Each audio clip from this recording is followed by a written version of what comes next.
नमस्कार दोस्तों। अगर आप भी किसी कंपनी में काम करते हो और आपका भी पीएफ कटता है तो आपको ईएसआईसी के बारे में जानना बहुत ही ज़रूरी है। अब बात करते हैं ईएसआईसी मतलब क्या।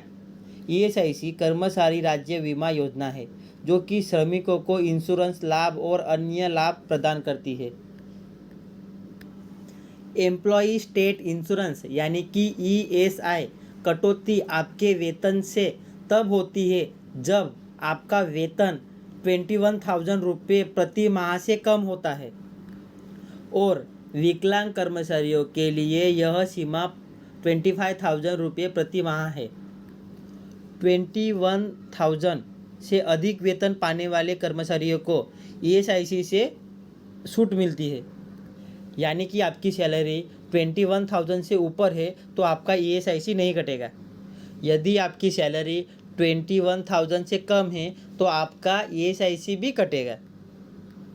अब बात करें ईएसआईसी की कैलकुलेशन कैसे होती है, तो जान ले। कर्मचारी के लिए अंशदान उनके वेतन का 0.75% होता है, जबकि नियोक्ता के लिए यह 3.25% होता है। यानी कि कर्मचारी का अंशदान कर्मचारी के वेतन का 0.75% होता है और नियोक्ता का अंशदान कर्मचारी के वेतन का 3.25% होता है। एग्जाम्पल, यदि किसी कर्मचारी का वेतन 20,000 रुपया है तो उसका ईएसआईसी अंशदान इस प्रकार होगा। आप चाहे तो यहाँ पे फॉर्मूला देख सकते हो। कर्मचारी की सैलरी 20,000 रुपये है तो उसके ऊपर 0.75% यानी कि 150 रुपया होता है और एम्प्लॉयर यानी कि नियोक्ता का अंशदान 20,000 पे 3.25% यानी कि 650 रुपये होता है। तो एम्प्लॉई और एम्प्लॉयर का दोनों का मिला के ईएसआईसी में जितना भी अमाउंट होता है उतना जमा होता है, यानी कि 150 plus 650 is equal to 800 rupees.